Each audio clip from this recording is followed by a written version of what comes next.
وَلَقَدْ يَسَّرْنَا الْقُرْآنَ لِلذِّكْرِ فَهَلْ مِن مُّدَّكِرٍ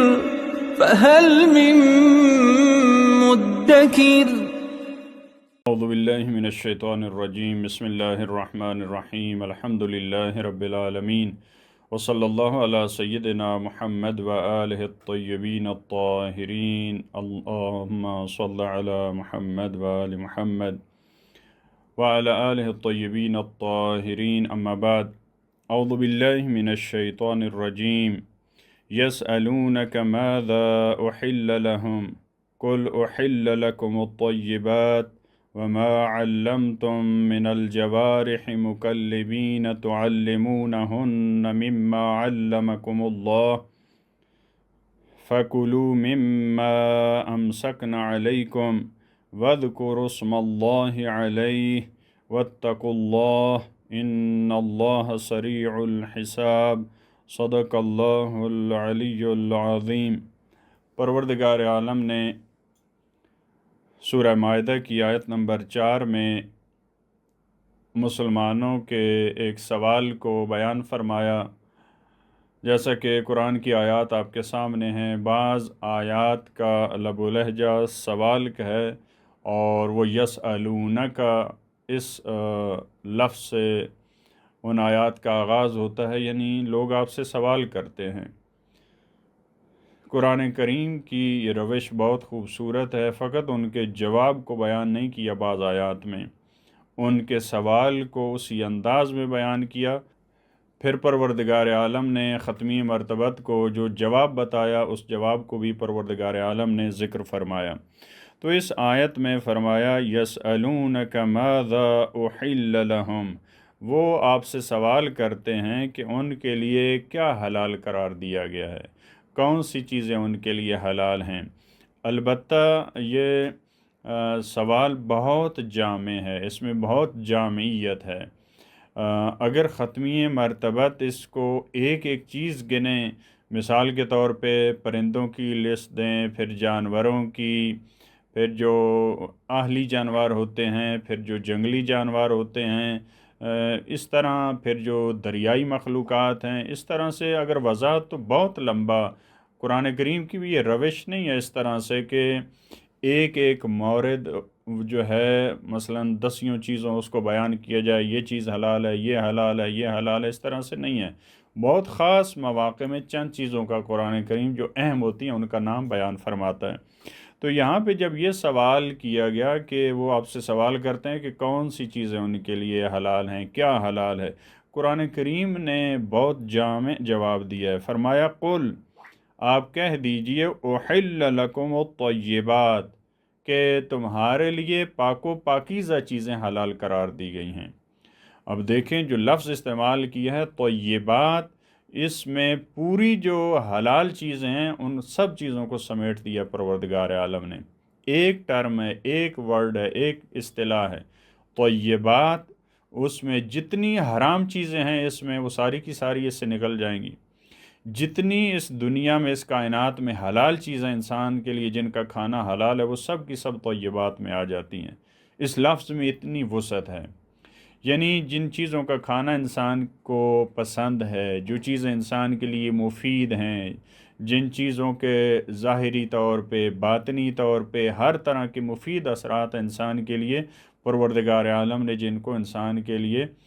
مفید قرار دیا ہے، حلال قرار دیا، وہ سب کی سب طیبات میں آ جاتی ہیں۔ لہٰذا ایک جامع لفظ استعمال کیا، طیبات کو تمہارے لیے حلال قرار دیا گیا ہے۔ پھر ایک جو قرآن کریم کی روش ہے جو بہت خوبصورت ہے، اس طرح کے مجمل بیانات ہیں جن کی تفصیل کے لیے ہمیں ختمی مرتبت کی ضرورت ہے، ہمیں ایک قرآن کے مفسر کی ضرورت ہے، ایک مترجم کی ضرورت ہے، ایک مبین کی ضرورت ہے۔ اسی وجہ سے سورہ نحل میں فرمایا کہ یہ قرآن ہم نے نازل کیا لِتُبَيِّنَ لِلنَّاسِ مَا نُزِّلَ إِلَيْهِمْ۔ ختمی مرتبت اس کی تبیین کرتے ہیں، اس کی تفسیر کرتے ہیں، اس کی تفصیل بیان کرتے ہیں، اس کو کھول کھول کے بیان کرتے ہیں۔ وگرنہ اب وہ لوگ جو فقط قرآن پہ اکتفا کرتے ہیں طیبات کو کہاں لے کر جائیں گے؟ اب طیبات کی ممکن ہے وہ خود سے چند چیزیں وہ ان کے جو ذہن میں آتا ہے یا وہ لے کے آئیں، لہٰذا یہاں پہ ختمی مرتبت کی تفصیل، ائمہ اطہار کی تفصیل، یہاں پہ روایات کی طرف رجوع وہ ضروری ہے تاکہ وہ ایک ایک چیز کو دیکھا جائے۔ طیبات کے زمرے میں کون سی چیزیں آتی ہیں، خبیث کے زمرے میں جو ناپاک ہیں، جو مفید نہیں ہیں، جن کے انسان کو نقصانات ہیں، وہ کون سی چیزیں ہیں۔ لہٰذا فرمایا کہہ دیجئے کہ طیبات تمہارے لیے ان کو حلال قرار دیا گیا ہے۔ وما علمتم من الجوارح، ایک اور چیز جس کو انسان کے لیے حلال قرار دیا گیا ہے، شاید یہ بھی اس وقت مورد سوال تھا، یا ایک ایسی چیز تھی کہ ظاہری طور پہ انسان کو لگتا تھا کہ یہ طیبات میں نہیں ہے، یا یہ نجس ہے کیونکہ نجس حیوان نے اس کو ٹچ کیا ہے یا کچھ کھایا ہے، اس وجہ سے اس کو مزید کھولا ہے، اس کی وضاحت کی ہے کہ ایک اور چیز ممکن ہے جو تمہارے ذہن میں ہو کہ یہ طیبات میں سے نہیں ہے، یہ حرام ہے، وہ بھی تمہارے لیے حلال ہے۔ وہ کون سی چیز ہے؟ وما علمتم من الجوارح، اور وہ چیز جو شکاری جانوروں میں سے جن کو تم تعلیم دیتے ہو۔ شکاری جانور وہ معمولاً اس میں کتے ہوتے ہیں، بعض دوسری چیزیں بھی ہوتی ہیں جو شکار کرتی ہیں انسان کے لیے۔ مکلبین، جن کو سدھار رکھا ہے تم نے، جن کو تم نے سکھایا ہے۔ مکلبین، البتہ ممکن ہے وہ سدھا دینے والی چیزوں میں پہلے نمبر پہ ممکن ہے کتے آئیں، اسی وجہ سے ممکن ہے وہ کلاب سے مکلبین، لیکن اس میں کہا گیا کہ دوسرے جانور جن کے ذریعے انسان شکار کرتا ہے ممکن ہے وہ بھی اس میں شامل ہوں۔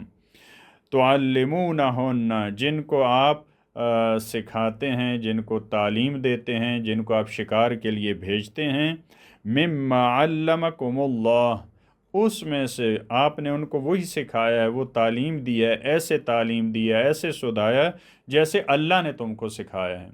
یعنی شریعت نے جو احکامات بتائے ہیں کہ جو فقہ میں اس کی تفصیل موجود ہے، یہاں پہ اجمال ہے کہ شکاری کتا وہ کیسے تمہارے لیے اگر شکار کرتا ہے، اگرچہ وہ نجس العین حیوان ہے، لیکن وہ اس کے شرائط ہیں کہ اگر وہ تمہارے لیے شکار کر کے لاتا ہے تو کچھ ایسی صورتیں ہیں کہ وہ اگرچہ نجس العین حیوان نے تمہارے لیے اس کو شکار کیا، وہ تمہارے لیے پاک ہے اور حلال ہے اور تم اس کو کھا سکتے ہو۔ فَكُلُوا مِمَّا أَمْسَكْنَا عَلَيْكُمْ، پس تم کھاؤ، تمہارے لیے اس کا کھانا جائز ہے، اس میں سے جو اس نے روکا ہے تمہارے لیے، یعنی تمہارے لیے وہ شکار کر کے لایا ہے، البتہ وہ کیسے سکھایا گیا ہو، وہ اپنی مرضی سے نہ جائے، وہ اس کو مالک نے بھیجا ہو، جب وہ کہتا ہے تب جاتا ہے، تب شکار کرتا ہے، جب روکتا ہے تو رک جاتا ہے، مختلف اس کے شرائط ہیں۔ وَاذْكُرُوا اسْمَ اللَّهِ عَلَيْهِ، اور اس پہ اللہ کا نام لو، یعنی جیسے اسلحہ کے ساتھ شکار کرنے کے شرائط، اس میں بھی ایک یہ ہے آپ ذبح نہیں کرتے، وہ بھی فقہ میں اس کی تفصیل موجود ہے کہ آپ گولی چلاتے وقت اس پہ بھی آپ اللہ کا نام لیں تو وہ ایسے ہے جیسے ذبح کر رہے ہیں آپ اس کو، لہذا وہ بھی آپ کے لیے حلال ہو جائے گا۔ اسی طرح آپ اس حیوان کو جب چھوڑتے ہیں تو اس شکار پر بھی آپ اللہ کا نام لیں گے، کیونکہ وہ شرط تھی جو پچھلی آیت کے آغاز میں بیان کی تھی، وَمَا أُحِلَّ لِغَيْرِ اللَّهِ بِهِ، اللہ کے علاوہ کسی کا نام لیا تو وہ حلال نہیں ہوگی بلکہ حرام ہو جائے گی۔ تو یہاں جب آپ شکاری کو، کتے کو بھیجتے ہیں یا جانور کو، تو آپ اللہ کا نام لیں۔ وَاتَّقُوا اللَّهَ، اور اللہ سے ڈریں، یہاں اس معاملے میں تقوی الہ اشارت ہے۔ ممکن ہے آپ کہیں شکار بہت قیمتی ہے جو آپ نے کیا ہے، آپ کہیں کہ میں نے اللہ کا نام لے کے اس کو چھوڑا، لیکن آپ نے اللہ کا نام نہ لیا، لہٰذا یہاں بھی فوری طور پہ فرمایا وَاتَّقُوا اللَّهَ، اللہ سے ڈریں، یعنی ایسا نہیں ہے، یا مثال کے طور پہ آپ ضرورت کے لیے آپ نے شکار نہیں کیا، آپ ایسے سیر و تفریح کے لیے، سرگرمی کے لیے آپ کر رہے ہیں، تو وہ نہیں ہے، یہ باقاعدہ یعنی اس شرائط میں شامل ہے کہ کیسے آپ نے شکار کرنا ہے، تو تب آپ کے لیے حلال ہوگا۔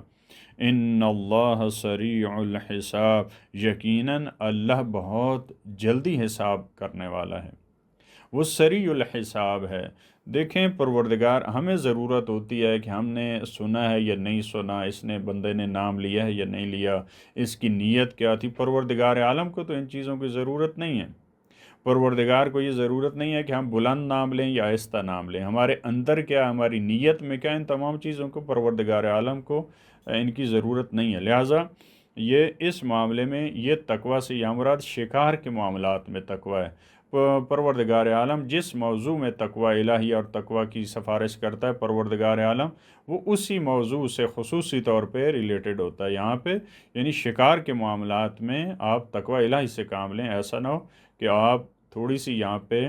سستی کریں اور آپ حلال کی جگہ پہ حرام کھائیں۔ لہٰذا پروردگار ہمیں توفیق دے